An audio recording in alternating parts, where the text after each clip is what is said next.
Hello hi everyone, hi. Welcome back welcome. Another video. तो इस video में हम आपका mu test of second kind improper integral का डिस्कस करने वाले हैं। तो देखो, ये आपका लास्ट वीडियो रहने वाला है इस यूनिट का। तो इसमें जितने भी ऑलमोस्ट देखो इम्पोर्टेंट के साथ साथ मैंने जितने भी मान लो इसमें टॉपिक थे ना, ऑलमोस्ट सारे हम कवर कर चुके हैं।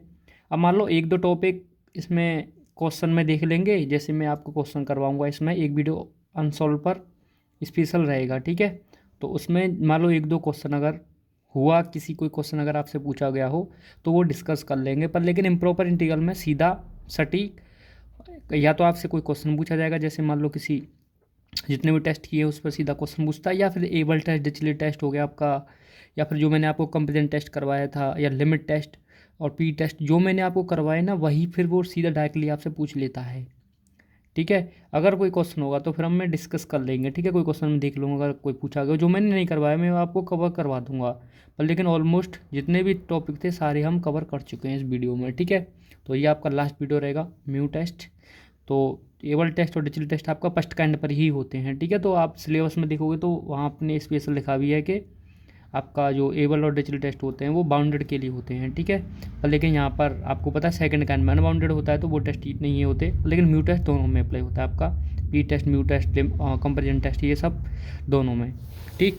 तो अब सिंपली देखो म्यू टेस्ट है आपका, तो इसका प्रूफ बेसिकली वैसे है तो सेम ही, ठीक है।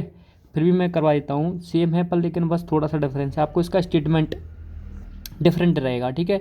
उसमें डिफरेंट डिफरेंट क्यों रहेगा, क्योंकि आपको पता है वहाँ पर आपका जो भी लिमिट रहती है, रेंज रहती है, वो फाइनाइट रहती है, ठीक है। सॉरी, वहाँ पर आपकी इनफाइनाइट होती है, पर लेकिन यहाँ पर उल्टा है, ठीक है। आपकी लिमिट फाइनाइट रहेगी पर लेकिन फंक्शन अनबाउंडेड होगा, तो उसी हिसाब से इसका स्टेटमेंट लिखा जाता है। तो देखो लास्ट वीडियो में मैंने एक वो स्टेटमेंट आपके सामने लिखा था, आप उसको तैयार करना चाहें उसको तैयार कर सकते हो, या आप इसको तैयार करना चाहें इसको तैयार कर सकते हो, इस स्टेटमेंट को, ठीक है। तो इसका ये स्टेटमेंट क्या कह रहा है, देखो let f x be bounded and integrable in the interval a और बी में, ठीक है। तो ये देखो आपका जो एफ एक्स है ये बाउंडेड और इंटीग्रल है, ठीक है। अब आप कहोगे ये कैसे अब हमारा फंक्शन बाउंडेड कैसे हो गया, तो देखो ये बाउंडेड मैंने लिखा है, ये ओपन ओपन ध्यान रखना, ओपन इंटरवल है, ये क्लोज नहीं है। अब आपको भी पता है ना कि ये ओपन इंटरवल ए और बी इसमें ही तो अनबाउंडेड होगा ना, यहाँ पर हम बात कर रहे हैं ना इस म्यू टेस्ट में हम सिर्फ दो ही केस बात कर रहे हैं, या तो ये अपर जो भी आपकी जो अपर लिमिट है, ठीक है, या लोअर लिमिट है जो भी है, उसी पर आपका अनबाउंडेड होगा फंक्शन पर, ठीक है। तो पर लेकिन इसके बीच में कोई भी मान लो वैल्यू पर तो आपका बाउंडेड ही होगा वो। तो वही सेम चीज़ यहाँ पर डिस्कस कर रहे हैं हम कि आपका इसको मैंने बाउंडेड कहा है, बाउंडेड इंटीग्रल में उसके कौन से इंटरवल में कह रहा हूँ, जब ए और बी, ठीक है, ए और बी पर ये अनबाउंडेड हो सकता है, ठीक है। पर लेकिन ए और बी के बीच में कोई वैल्यू होगी उस पर ये बाउंडेड ही होगा आपका। तो वही चीज़ लिखा है कि लेट एफ एक्स भी हमने मान लिया, ये एज्यूम करके चल रहे हैं हम, ठीक है। तो क्योंकि आपको पता तीसरा केस भी होता है जहाँ पर ए और बी के बीच में किसी पॉइंट पर भी फंक्शन बाउंडेड हो सकता है, पर लेकिन इस टेस्ट के लिए हम मान के चल रहे हैं स्टेटमेंट में, ठीक है। तो ये ओपन है, ध्यान रखना, ये क्लोज नहीं है, ओपन है आपका इंटरवल। फिर आपको अब देखो जीरो से लेस देन होगा ए प्लस एक्स, तो ये यहाँ पर ये इसकी कंडीशन दे दी है कि आपका जब आप ए में एप्सिलॉन ऐड करोगे और आपको पता है कि एप्सिलॉन ग्रेटर देन जीरो होगा, तो ओवरऑल वैल्यू जीरो बी के बीच में ही आ जाएगी, ठीक है। तो ये आपको समझ में आ रहा होगा यहाँ पर। तो ये इसके लिए कंडीशन यहाँ पर लिख दी है, ठीक है। तो इसको समझने में आपको कोई दिक्कत नहीं होगी, क्योंकि आपको पता है ए और बी जीरो से ग्रेटर देन ही होंगे। जीरो से क्यों होंगे, क्योंकि एप्सिलॉन जीरो से ग्रेटर देन होता है, समझ रहे हैं आप। जब आप एप्सिलॉन जीरो से ग्रेटर देन है, अगर एप्सिलॉन जीरो से ग्रेटर देन है, ठीक है, आपका जो एप्सिलॉन है ये ग्रेटर देन है जीरो से, अगर मान लो यही वैल्यू जीरो से ग्रेटर देन है, अब उसमें आप ए को कोई भी वैल्यू अगर ऐड करोगे, मान लो अब ए को नेगेटिव तो नहीं है, पॉजिटिव ही होगी, आपको पता है ये ए और बी आपका। तो जब कोई पॉजिटिव वैल्यू एप्सिलॉन में ऐड करोगे और एप्सिलॉन आपका ग्रेटर देन जीरो पहले से ही है, तो फिर ओवरऑल वैल्यू पॉजिटिव ही आएगी, मान लो जीरो से ग्रेटर देन ही आएगी, ठीक है। तो ये यहाँ पर कहने का इसका मतलब है। अब समझो जो इम्पोर्टेंट बात है यहाँ पर, तो इम्पोर्टेंट बात ये है कि if there is a number mu, तो सेम कहानी है, म्यू टेस्ट है तो म्यू पर डिपेंड करेगी कि म्यू की वैल्यू कहाँ पर टेंड कर रही है हमारी। तो म्यू की वैल्यू जहाँ पर भी टेंड करेगी, या म्यू की वैल्यू जो भी फाइंड होगी, उससे ही हमको पता चलेगा कि हमारा फंक्शन, हमारा जो सॉरी इम्प्रॉपर इंटीग्रल है वो कन्वर्जेंट है डाइवर्जेंट है, ठीक है। तो उसके लिए ये कंडीशन होती है कि इसको ये कंडीशन फुलफिल करनी पड़ेगी। इसकी कंडीशन क्या होती है कि एक्स की पावर म्यू एफ एक्स ये एग्जिस्ट करे, ठीक है। अगर ये एग्जिस्ट करे म्यू की जिस भी वैल्यू के लिए, ठीक है, for the value of mu, mu की जिस वैल्यू के लिए भी ये हमारा ये जो एक्स की पावर म्यू एफ एक्स ये जो एग्जिस्ट और बाउंडेड होगा इंटरवल ए बी में, तो हम बोलेंगे कि हमारा फंक्शन कन्वर्जेंट है।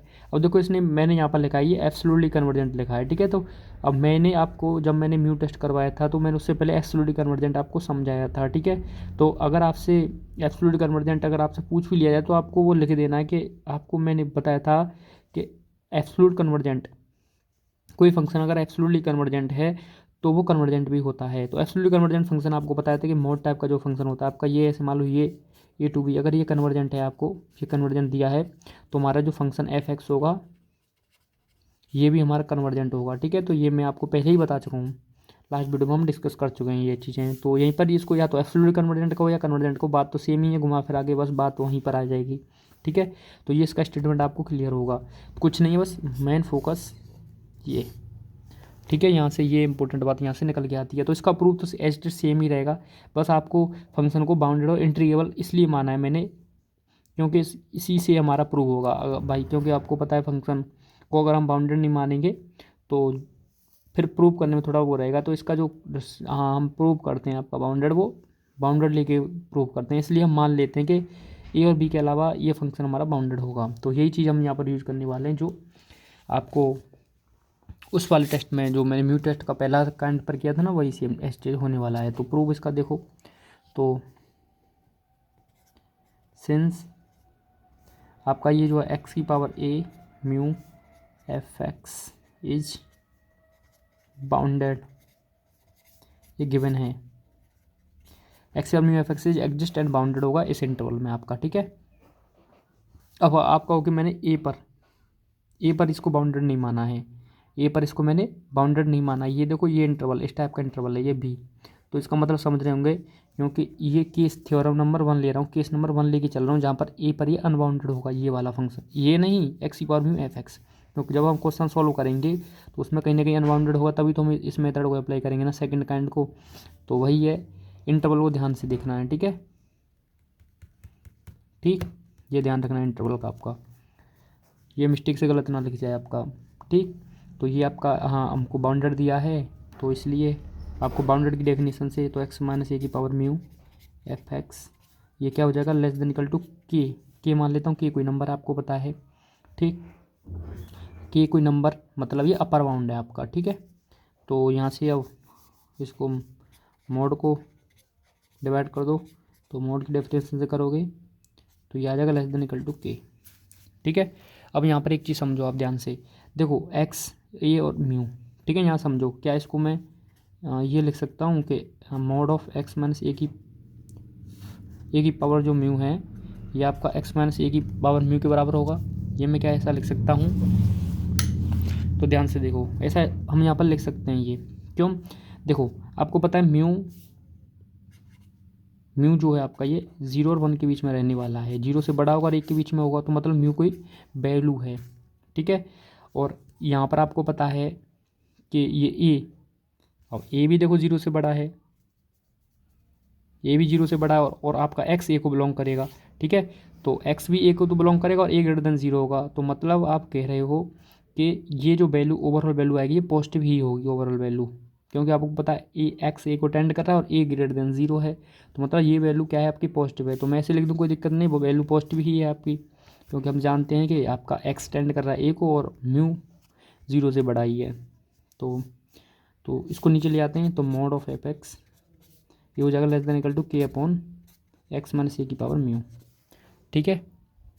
अब यहाँ पर क्या करना है, सिंपली आपको लिमिट ले लेनी है, तो टेकिंग लिमिट वो सब तो मैं नहीं लिखता हूँ, सीधा मैं लिख देता हूँ, चलो मैं लिख देता हूँ वैसे लिमिट, चलो मैं सीधा लिख देता हूँ, ठीक है, इंटीग्रल ले लेते हैं सीधा, लिमिट नहीं ले रहे हैं, F x D X less than equal to हो जाएगा आपका के कॉन्स्टेंट है, इसको हम बाहर निकालते हैं, ये कोई वैल्यू है तो a to b d x upon x minus ए की पावर म्यू, तो हमने यहाँ से सीधा ले लिया, टेकिंग यहाँ पर लिख लें टेकिंग इंटीग्रल, ठीक है। अब ध्यान से देखो यहाँ पर इसको मान लो क्वेश्चन नंबर 1, अब देखो कंपेरिजन टेस्ट आपको पता होगा, कंपेरिजन टेस्ट में आपको मैंने बताया होगा, ठीक है। तो वहाँ पर हमने ये चीज़ सीखी थी कि अगर मान लो कोई भी हमारे पास कंपेरिजन करना हो, मान लो फंक्शन है, जैसे मान लो f x is less than equal to g x type का है, तो यहाँ पर अगर जी एक्स कन्वर्जेंट है तो एफ एक्स भी कन्वर्जेंट होगा, अगर जी एक्स डाइवर्जेंट है तो एफ एक्स भी डाइवर्जेंट होगा ये चीज़। तो मतलब अगर मैं इसको कन्वर्जेंट प्रूव कर दूँ तो ये फंक्शन ओवरऑल कन्वर्जेंट हो जाएगा। फिर हम इसको बोल पाएंगे कि ये कन्वर्जेंट है। तो यही चीज़ अब हम कहने वाले हैं, ठीक है। तो देखो ध्यान से, अब इसको कन्वर्जेंट कहने के लिए लास्ट वीडियो में मैंने आपको बताया था पी टेस्ट में हमने बात की थी ना कि D x upon x minus ये टाइप का अगर कोई फंक्शन हो आपका इस टाइप का, अगर मान लो तो इसमें अगर म्यू की वैल्यू लेस देन 0 होगी तो उस केस में कन्वर्जेंट होगा। तो हम यहाँ से फिर यही चीज़ बोल देंगे इसको कि हम इसको कन्वर्जेंट लेके चल रहे हैं। अगर ये कन्वर्जेंट है तो फिर ये भी कन्वर्जेंट हो जाएगा, बस हमारा प्रूव हो जाएगा। तो यहीं लिख दो कि सिंस कि जो आपका ये जो म्यू है 0 और 1 के बीच में है, तो इसलिए हम यहाँ कह सकते हैं therefore a to b d x upon x minus ए की पावर म्यू इज कन्वर्जेंट, ठीक है। तो अगर ये कन्वर्जेंट है तो therefore so from equation first, from equation 1 से क्या कह सकते हैं हम कि a to b mod of f x D x is also convergent. तो कन्वर्जेंट अब हमको देखो एब्सोल्यूट में लिखना है तो एब्सोल्यूटली लिख दो उसको, ठीक है। तो पहले लिख दो कि इसको इस आल्सो कन्वर्जेंट, ये कन्वर्जेंट है तो and hence A to B F x D x is, अब आपको पता है कन्वर्जेंट है तो वो एब्सोल्युटली कन्वर्जेंट भी होगा, एब्सोल्युटली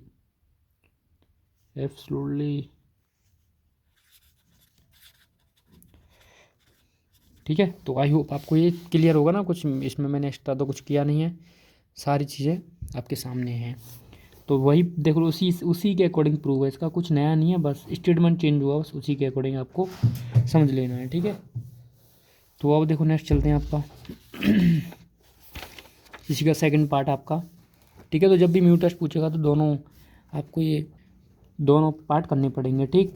तो इसमें भी देखो आपको मान लो आपका फंक्शन सेम एस्टेज वही चीज़ कहानी, इसको अगर मुझको बाउंडेड और इंटीग्रेबल है आपका ये फंक्शन इस इंटरवल में, तो हमको क्या कंडीशन निकालनी है इसमें हमको प्रूव करना है कि लिमिट एक्सटेंड हुए एक्स माइनस ए की पावर म्यू, ये क्योंकि ये मैंने आपको बता ही चुका है कि डाइवर्जेंट के लिए आपका म्यू जो है वो लेस देन इक्वल टू 1 होना चाहिए। तो ये केस हम प्रूव कर लेते हैं इसका, ठीक। तो अब देखो ध्यान से, तो आपका ये जो फंक्शन है डाइवर्जेंट हो जाएगा। तो अब देखो इसमें एक चीज़ लिखी है, आपका ये जो एक्स माइनस ए की पावर म्यू एफ एक्स जो है ये एग्जिट होगा, नॉन जीरो होगा मान लो, और बाउंडेड होगा। बाउंडेड का मतलब एक चीज़ ध्यान समझो कि यहाँ पर एक पॉजिटिव लोअर बाउंड होगा, क्योंकि इस केस में आपको पता है कि सेकंड केस में मैंने आपको बताया था कि यहाँ पर हम एज्यूम करके चलेंगे, पहले केस में हम लेके चलते हैं कि मान लो एक्स इजिकल टू ए पर ये अनबाउंडेड है फंक्शन, यहाँ पर हम लेके चलते हैं कि एक्स इजिकल टू बी पर अनबाउंडेड है, तो मतलब ये ऊपर अपर बाउंड, ठीक है, अपर बाउंड तो नहीं है पर लेकिन इसका लोअर बाउंड तो होगा ही होगा। देखो ये फंक्शन तो बाउंडेड है पर लेकिन बाउंडेड कहाँ से है, तो बाउंडेड ये आपका लोअर बाउंड से है, क्योंकि अपर बाउंड तो इसमें ये अनबाउंडेड होगा ऊपर से, तो ठीक है, क्योंकि अपर लिमिट पर ये एक्स इजिकल टू बी पर तो ये अनबाउंडेड होगा फंक्शन। तो हम यह मान के चल रहे हैं कि इसका पॉजिटिव लोअर बाउंड तो होगा, क्योंकि ये ए पर तो बाउंडेड है फंक्शन, बी पर अनबाउंडेड है, तो इसलिए इसका लोअर बाउंड होगा, पॉजिटिव लोअर बाउंड और होगा, क्योंकि आपको पता है ए 0 से बड़ा है, ठीक है, तो पॉजिटिव लोअर बाउंड होगा इसका। तो ये हम मान के चलेंगे, ठीक है। तो अब देखो ध्यान से इसका प्रूव सेम एस्टेज वही है, कोई एक्स्ट्रा नहीं है, जो मैंने समझा था ना उसी टाइप से प्रूव करना है, ठीक। सेकंड काइंड का मतलब बस स्टेटमेंट चेंज होगा, मान लो जो भी कंपेरिजन टेस्ट ये सारे टेस्ट बस स्टेटमेंट में चेंज होगा, प्रूव उस एस्टेज रहेंगे आपके। तो देखो सिंस एक्स माइनस ए की power mu f x is a positive lower bound, ठीक है, पॉजिटिव लोअर बाउंड है, तो इसका मतलब एक्स माइनस ए की पावर म्यू एफ एक्स ये हो जाएगा आपका ग्रेटर देन इक्वल टू के कोई आपको पता है नंबर है जो ग्रेटर देन है 0 से। अब देखो के ग्रेटर देन 0 क्यों लगा, आपको पता है पॉजिटिव लोअर बाउंड है, तो देखो यहाँ पर क्या है सेम मॉड ले लो, तो यहाँ से मॉड अलग अलग टिक करोगे तो एक्स माइनस ए की पावर म्यू और मॉड ऑफ एफ एक्स हो जाएगा लेस देन इक्वल टू के हो जाएगा, और ये मॉड के अंदर एफ एक्स आ जाएगा, ये आपको ग्रेटर देन इक्वल टू हो जाएगा के अपॉन एक्स माइनस ए की पावर म्यू। अब इसको मैं एक्स माइनस ए की पावर म्यू डायरेक्ट लिख रहा हूँ, आपको पता है मोड को मैं ऐसे लिख सकते हैं सेम एज जो मैंने आपको वहाँ समझाया था वही है कहानी, ठीक है। अब देखो यहाँ से आपका लेके चलते हैं। तो देखो यहाँ पर सिंपली, अब देखो ये अगर आपका जो भी मान लो फंक्शन अगर लोअर बाउंड होता है तो हमको मोड लेने की कोई ज़रूरत नहीं है, ठीक है।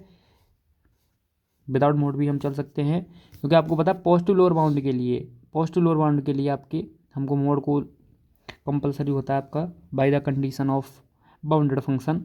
और लेकिन लोअर बाउंड के लिए मान लो ये डिपेंड करता है। तो यहाँ पर तो वैसे भी हमको पता है कि आपका ये पॉजिटिव लोअर बाउंड है, तो फिर मोड लेने की ज़रूरत है नहीं, पहले से ही पॉजिटिव है वो, ठीक है। तो ये आपका हो जाएगा F X greater than equal to K upon x minus ए की पावर म्यू हो जाएगा, ठीक है। यहाँ से ये आ जाएगा। अब देखो यहाँ पर आप क्या करने वाले, यहाँ पर हम ले लेते हैं आपका इंटीग्रल, ठीक है। तो इंटीग्रल लोगे यहाँ पर तो ये हो जाएगा आपका a to B F x D x,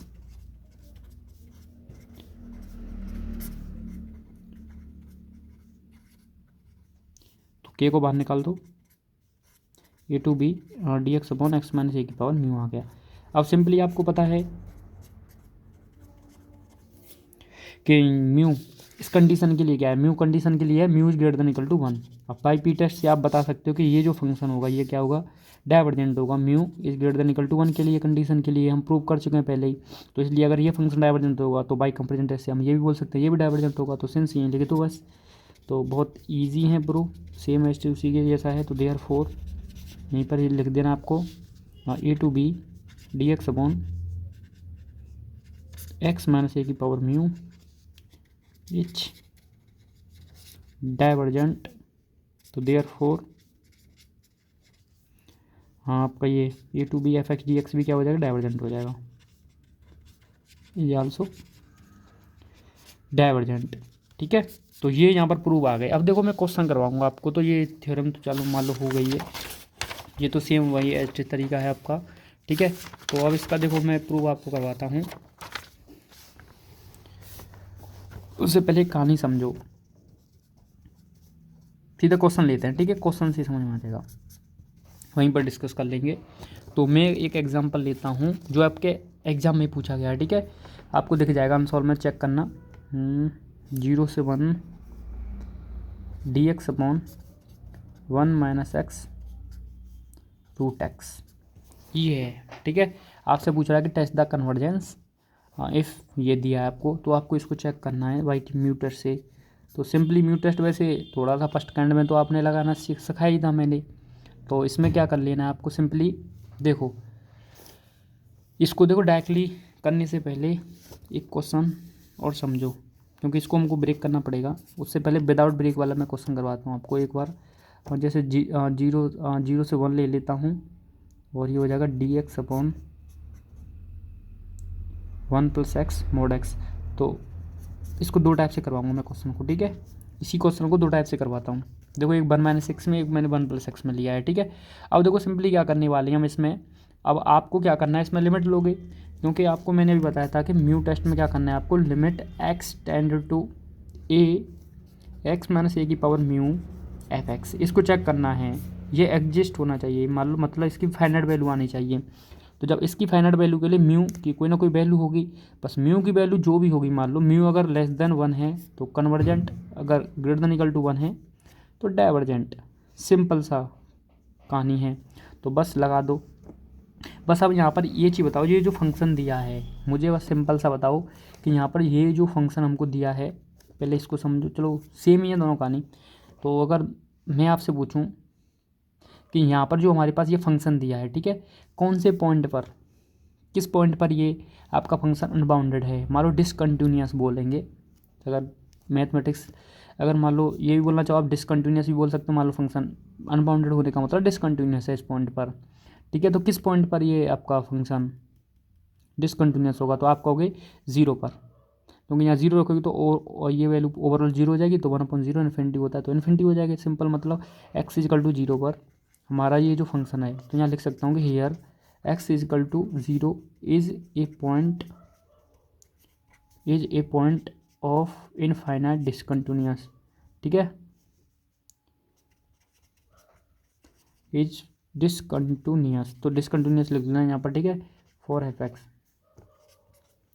तो एक ये डिसकंटिन्यूस पॉइंट है क्या, एक्स इजकल टू 0 आपका क्या है, एक डिसकंटिन्यूस पॉइंट है, ठीक है, इस फंक्शन के इनफाइनाइट होने के लिए, ठीक है। तो एफ एक्स के इनफाइनाइट होने के लिए आपका डिसकंटिन्यूस पॉइंट है सिंपली। तो अब आपको क्या करना है, देखो यहाँ पर जो ए क्या है आपको पता है ना, जिस पॉइंट पर आपका फंक्शन डिसकंटिन्यूस होगा वही लेना है, ठीक है। तो जिस पॉइंट पर डिसकंटिन्यूस होगा, तो ये आपको पता होना चाहिए कि किस पॉइंट पर आपका फंक्शन डिसकंटिन्यूस हो रहा है या अनबाउंडेड हो रहा है, तो वही आपको लेना है। तो इसलिए हम लिखेंगे कि लिमिट एक्स टेंड टू ए का मतलब 0, ठीक है। अब आपका आएगा एक्स माइनस 0 की पावर म्यू, एफ एक्स क्या है अब देख लो। अब आपको एफ एक्स तो आप खुद बता सकते हो ना, एफ एक्स क्या है यहाँ पर देखो 1/1 + एक्स mod x, यही है ना एफ एक्स आपका, देखो यहाँ पर आपका, ठीक है। तो ये आ गया। अब सिंपली सॉल्व कर लो इसको, देखो limit x tend to 0 X की पावर म्यू, ये देखो आपका है mod x को ऊपर लेके जाओगे तो एक्स की पावर 1/2 माइनस में, ये नीचे 1 + एक्स बचेगा। तो यहाँ से सॉल्व करो इसको, तो लिमिट एक्स टेंड टू 0, ये एक्स की पावर म्यू माइनस 1/2 हो जाएगा और नीचे 1 + एक्स आ जाएगा। अब देखो इस लिमिट को आपको क्या करवाना है, एग्जिस्ट करवाना है, ठीक है। अब इस लिमिट के एग्जिस्ट होने के लिए बताओ मुझे म्यू की वैल्यू में क्या पुट करूँ, म्यू यहाँ पर क्या हो कि फंक्शन एग्जिस्ट कर जाए। अब देखो आपको लिमिट रखनी है, तो यहाँ पर डायरेक्टली लिमिट रखोगे तो ये देखो एक्स की पावर ये 0 हो जाएगा, ठीक है। तो आपको पता है ये 1/0, तो ये ओवरऑल वैल्यू आपकी क्या हो जाएगी, एग्जिस्ट नहीं करेगी। लिमिट को एग्जिस्ट कराने के लिए वैल्यू पुट करो, ठीक है। तो क्या म्यू की वैल्यू क्या रखूँ मैं, तो म्यू की वैल्यू के लिए सिंपली अगर आप देखो म्यू की वैल्यू को लेते हो 1/2, ठीक है। तो अब जब म्यू की वैल्यू को 1/2 लोगे सिंपली देखो, तो 1/2 में से 1/2 जाएगा 0, तो एक्स की पावर 0 को वैल्यू हो जाएगी 1, तो ये बचेगा 1/1 + एक्स, यही आएगा ना बच के। अब आप इसमें लिमिट रखोगे तो एक्स टेंड टू 0, तो 1/1 आ जाएगा, तो मतलब फाइनाइट आ जाएगी। देखो आपकी लिमिट 0 भी नहीं आनी चाहिए, मैंने लिखा था ना वहाँ पर फाइनाइट एंड नॉन ज़ीरो, तो जब आप सीधा यहाँ लिमिट रख दोगे 0 तो आ जाएगी, ठीक है, 0 तो आ जाएगी, क्योंकि 0 रखोगे यहाँ पर तो ओवरऑल वैल्यू 0 आ जाएगी, मान लो या 1 होगा, तो 1/0 भी नहीं आनी चाहिए, नॉन जीरो होना चाहिए और फाइनाइट होनी चाहिए, ठीक है। याद रखना कहीं ऐसा ना हो कि आप सीधा रख दें बस 0 बन रहा है रख दो, नहीं, नॉन जीरो एंड फाइनाइट। तो यहाँ पर सिंपली देखो 1/2 के लिए म्यू की वैल्यू 1/2 जो लेस देन है 1, उसके लिए हमारा जो ये लिमिट एग्जिस्ट कर रही है, किस वैल्यू के लिए, म्यू की वैल्यू 1/2 के लिए।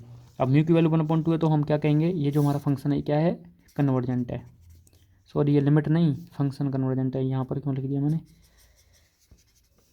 तो यहाँ पर लिख देना आप 0 से 1 dx/1 + x mod x is convergent, ठीक है। तो फंक्शन हमारा कन्वर्जेंट हो जाएगा। तो अभी इसको समझो ध्यान से इस एग्जांपल को, ठीक है। अब पहले तो यहाँ देखो ये किस पॉइंट के लिए आपका, किस पॉइंट के लिए, ठीक है।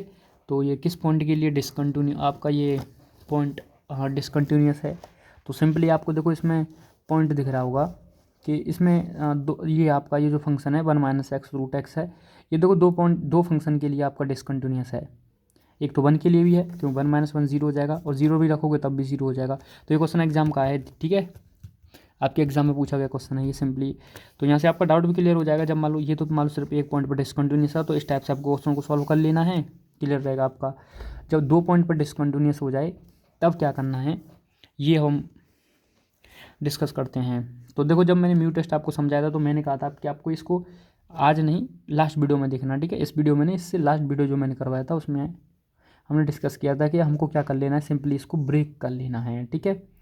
तो अब इसको देखो क्या करेंगे, 2 पॉइंट पर डिसकंटिन्यूस है तो हमको इसको जिस पॉइंट के साथ हम इसको ब्रेक करेंगे, जो हम पॉइंट लेंगे वो उस पॉइंट पर आपका फंक्शन डिसकंटिन्यूस नहीं होना चाहिए, उस पॉइंट पर तो आपका क्या होना चाहिए, वो बाउंडेड होना चाहिए, कंटिन्यूस होना चाहिए फंक्शन, ठीक है। तो उसी टाइप से इसको ब्रेक करेंगे, देखो 0 से 1 ये हो जाएगा dx/,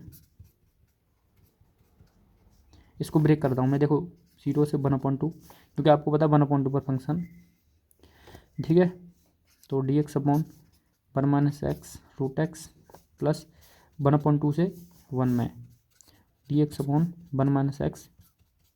x√x, ठीक है। तो आपको दिख भी रहा है क्लियर एकदम, ठीक। तो अब देखो यहाँ से ये आप दो एकदम क्लियर आपको समझ में आएगा यहाँ से। तो आपको क्या कर लेना है, देखो इसको मान लो I1, इसको मान लो I2, ठीक है। तो यहाँ से ये I1 हो गया, ये I2 हो गया आपका। अब क्या कर लेना है, देखो यहाँ से सिंपली इसी टाइप का बन गया ये कि मान लो जीरो, ये फंक्शन जीरो पर हो गया, ये फंक्शन एक पर आपका डिसकंटिन्यूस होगा। तो ऐसे ही हम सॉल्व करेंगे फर्दर ही, फिर चेक करेंगे कि I1 कन्वर्जेंट। अब मान लो देखो I1 और I2 में से कोई भी अगर एक भी इंटीग्रल अगर डाइवर्जेंट हो गया ना, तो ये ओवरऑल आपका डाइवर्जेंट हो जाएगा। तो ठीक है, तो एक भी केस या I1 या I2 में से एक कन्वर्जेंट एक डाइवर्जेंट है तो ओवरऑल आपका डाइवर्जेंट हो जाएगा। आपको पता है आप कितना भी अच्छा काम कर लो, अगर एक भी ख़राब काम करोगे तो ओवरऑल आपकी सारी मेहनत ख़राब हो जाती है। तो ऐसे समझ सकते हो इसको। ठीक है, तो चलते हैं 1 से। आपका कंसीडर, पहले लेट कर लो आपका फंक्शन को, पहले मैं लिख देता हूँ कि फंक्शन क्या आपका 1 माइनस एक्स रूट एक्स। ठीक है, तो यहाँ से हम कंसीडर करते हैं आपका I1 इजकल टू क्या है, 0 से 1/2 dx upon 1 minus X root X. ठीक है, ये आ गया। अब देखो सिंपली क्वेश्चन को सॉल्व करते जाना है, कुछ नहीं, स्टार्टिंग करते हैं आपका हियर। यहाँ पर बता दो दोस्तों किस पॉइंट पर ये आपका डिसकंटिन्यूस है। Here X is equal to 0 is a point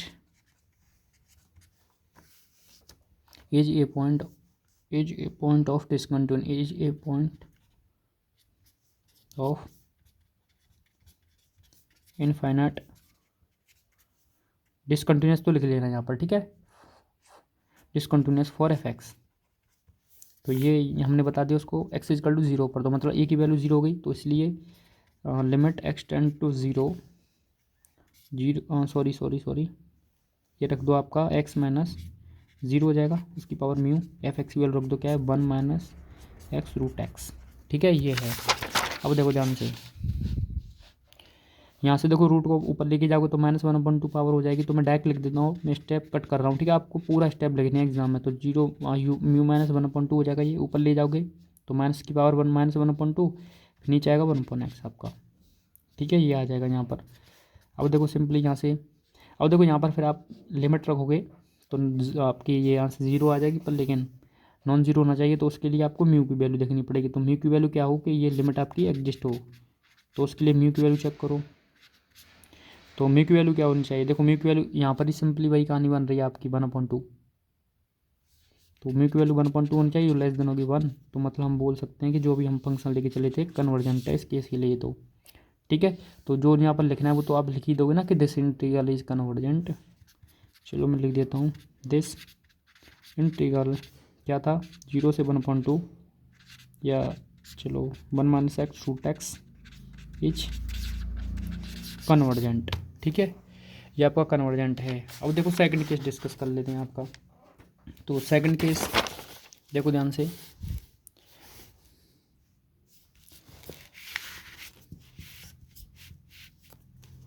I2। तो देखो I2 में क्या था, I2 में था आपका 1/2 से 1 हाँ dx upon 1 minus X root X.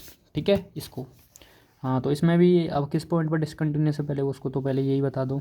ठीक है, तो यहाँ पर पहले तो लेट कर लेते हैं, आपका एफ एक्स क्या दिया है 1 माइनस एक्स रूट एक्स हो गया। अब बता दो इसको, हियर एक्स इजकल टू 1। अब देखो जो भी आपको लिखना है वो लिख देना। ठीक है, जो मैं बार बार लिख रहा हूँ वही लिख देना कि is a point of infinite discontinuity of f x for f x, ये लिख देना आप। ठीक है, आपको पता चलेगा 1 पर, तो यहाँ लिखोगे लिमिट एक्स टेंड टू ए। ठीक है, मैंने बताया था ना एक्स टेंड टू ए, जिस पॉइंट पर डिसकंटिन्यूस होगा उसी को लेते हैं। तो एक्स माइनस ए की पावर म्यू हो जाएगा। फंक्शन क्या है आपका ये 1/1 माइनस एक्स और रूट एक्स, ये है। ठीक है, इसको हटाओ। अब देखो सिंपली यहाँ से इसको सॉल्व करते हैं। अब देखो ध्यान से, आपको ये जो आपके ऊपर ये दिया है, ये क्या दिया है आपका, ये दिया है x-1। तो अब आपको म्यू की पावर में ले जाना है, तो इसको कहीं हमको इसमें से किसी न किसी वेरिएबल को एक्स को तो ऊपर लेके जाना पड़ेगा। तो किसको ले जा सकते हैं, तो देखो इसको ले जा सकते हैं ना। अगर इसमें से मैं माइनस कॉमन निकाल दूँ, तो जब 1 माइनस एक्स में से आप माइनस कॉमन निकालोगे तो ये x-1 के ही तो बराबर है ना। तो इसको तो हम ऊपर ले जा सकते हैं ना, इसको x-1 को तो ऊपर ले जा सकते हैं। ठीक है, तो देखो नेक्स्ट स्टेप में, तो लिमिट एक्स टेंड टू ए, ये एक्स माइनस ए की पावर म्यू है ही, इसको ले जाओ ऊपर। तो x-1 की पावर हो जाएगी -1 और माइनस आना आएगा क्योंकि इसमें से माइनस कॉमन लोगे। ठीक है, और नीचे आपका रूट एक्स। ठीक, यहाँ पर देखो अब limit x tend to A minus, यहाँ पर ये x माइनस एक 1 की पावर हो जाएगी mu minus 1 upon root X, ये आ गया। ठीक है, अब देखो ध्यान से, अब म्यू की किस वैल्यू के लिए आपका ये एक लिमिट एग्जिस्ट करनी चाहिए और नॉन जीरो होनी चाहिए, तो नॉन जीरो को, तो देखो यहाँ से लिमिट एग्जिस्ट करने के लिए क्या होगा हमारा म्यू की वैल्यू क्या होनी चाहिए, तो म्यू की वैल्यू होनी चाहिए 1। ठीक है, अगर म्यू की वैल्यू 1 होगी जो आपकी ग्रेटर देन है 1 से, ये तो आपको दिख ही रहा है यहाँ से, तो म्यू की वैल्यू 1 होगी, तो देखो 1 में से 1 जाएगा 0, तो इसकी पावर 0 हो जाएगी 1 अपॉन आएगा रूट एक्स। अब जब आप यहाँ रूट लिमिट रखोगे, क्योंकि आपको पता है 1 अपॉन रूट एक्स आएगा माइनस का, तो जब आप इसमें रूट रखोगे तो ये आ जाएगी -1, क्या आ जाएगा -1। तो यहाँ पर देखो आपको लिखना कैसे स्टेप है वो मैं एक बार लिख देता हूँ। आपको लिखना है कि -1 होगी अगर इफ़ म्यू इक्वल टू 1 होगा, ऐसे लिख देना कि -1 होगी इसकी वैल्यू, अगर हमने म्यू को 1 लिया। अब आपको पता है म्यू को वैल्यू 1 लिया तो म्यू की वैल्यू 1 होगी, तो ये आपका जो फंक्शन है क्या हो जाएगा, डाइवर्जेंट हो जाएगा। पता ना कि 1 हो या 1 से बड़ा हो तो डाइवर्जेंट होगा, तो इसलिए लिखेंगे कि I2, तो सो I2 इज डाइवर्जेंट। अब देखो पहला कन्वर्जेंट था, दूसरा डाइवर्जेंट था, तो मैंने बताया था एक भी केस अगर डाइवर्जेंट हो गया तो ओवरऑल जो भी होगा वो भी हमारा डाइवर्जेंट हो जाएगा। तो हेंस लिख दो गिवन इंटीग्रल 0 से 1 on D x upon 1 minus X root X is divergent.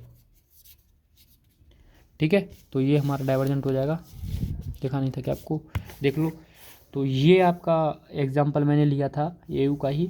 ठीक है, तो और देखो जो भी अब आपको प्रैक्टिस कर लेनी है, सिंपल यही इसी टाइप के क्वेश्चन रहेंगे। मान लो किसी 1 पर दे देगा, 2 पर दे देगा, इस टाइप से आपके क्वेश्चन पूछे जाते हैं। ठीक है, तो कोई नई कहानी ऐसा कुछ है नहीं। ठीक है, तो बस जितने क्वेश्चन की आप प्रैक्टिस कर सकते हो उतना आपको करना है। ठीक है, तो और मैं जो वीडियो आएंगी अब क्वेश्चन सीरीज़ की फॉर्मेट में आएंगी आपकी। तो देखो अभी यूनिट 1 में मैंने कुछ क्वेश्चन सीरीज आपके लिए डाले थे, तो उसमें मैं थोड़ा सा कुछ क्वेश्चन और आपको कंटिन्यू करवाऊंगा। ठीक है, उसके साथ फिर मैं इम्प्रॉपर इंटीग्रल के क्वेश्चन डिस्कस करवा दूंगा। तो क्वेश्चन की वीडियो तो मैं आपको बीच बीच में मिलती रहेगी। ठीक है, तो इसके बाद हम एक नेक्स्ट यूनिट डिस्कस करेंगे। तो नेक्स्ट अब यूनिट देखेंगे आपकी कि यूनिट 3 को या यूनिट 5 को डिस्कस। ठीक है, तो उसी में से किसी एक यूनिट को हम स्टार्ट करने वाले हैं आपका। तो और इसके जो भी कोई क्वेश्चन होगा 1-2, तो वो मैंने आपको बताया कि अनसोल्व के साथ मैं डिस्कस करवा दूंगा। तो मैं एक बार आपको अनसोल्व दिखा देता हूँ कि जो हमने पढ़ा है क्या वो एग्ज़ाम के लिए पूछा रहा है नहीं है। ठीक है, तो पहले तो एक बार देखो मैं आपको लास्ट ईयर के पेपर से ही रूबरू करवा देता हूँ। तो ये आपका देखो लास्ट ईयर का पेपर है। ठीक है, 23-24 वाला, लास्ट 23-24 था ना सेशन। तो ये आपकी चौथी यूनिट से क्वेश्चन पूछे गए थे, आप देख सकते हो एक बार। तो पहला क्वेश्चन है, देखो सिंपली समझो, ये आपका एक कंटिन्यूस फंक्शन दिया, देखो ये दिख रहा है ना, ये किस टाइप का फंक्शन है, ये जो सेकंड काइंड का। ठीक है, जहाँ पर आपका फर्स्ट काइंड का एक, जिसमें आपकी लिमिट क्या दी है, इनफाइनाइट दी है। ठीक, और फंक्शन आर में है, तो is non negative continuous function. तो यहाँ से आपसे पूछा है कि state a necessary and sufficient condition for the convergence of improper integral. तो आपको स्टेटमेंट पूछा है आपसे, necessary and sufficient condition for the convergence of improper integral eight infinite x. बताया था आपसे मैंने कि इसका क्या होता है, यही जो मोड के अंदर आपका स्टेटमेंट में, एक मिनट ये पेन नहीं चल रहा है, जैसे मोड के अंदर आपका बताया था ना, x1 से या x' से मान लो, x1 से x2 मान लो, या x' से x" मान लो, f(x) dx, ये वैल्यू जो mode of less than epsilon हो चाहिए फॉर कंडीशन, उसके लिए बताया था मैंने आपको ये। तो वही कंडीशन आपको यहाँ पर बस स्टेटमेंट पूछा, प्रूव नहीं पूछा, स्टेट देना है आपको। ठीक है, और ये क्वेश्चन दे दिया आपको। तो ये देखो, ये जो आपको 1 2 3 4, ये जो 4 क्वेश्चन है ना, इनको मैं डिस्कस करूँगा ज़रूर। ठीक है, तो इनका सोल्यूशन मैं आपको ज़रूर प्रोवाइड करने, ठीक है, इस पर हम एक वीडियो ज़रूर बनाएंगे। ये जो क्वेश्चन आपके हैं, ठीक है, इंपॉर्टेंट हैं। तो एक क्वेश्चन देखो आपको ये दिख रहा होगा, ये आपको 2019 में भी पूछा गया क्वेश्चन था, ये रिपीट हुआ था आपका, x की पावर m cos x की पावर n वाला। ठीक है, और ये क्वेश्चन पूछा आपका देखो 0 से 1 log x upon x dx। तो बस सीधा सीधा पूछता है, देख लो क्वेश्चन या स्टेटमेंट। देखो यहाँ पर देखो सिंपली एबल टेस्ट का आपको दे दिया स्टेट एंड प्रूव।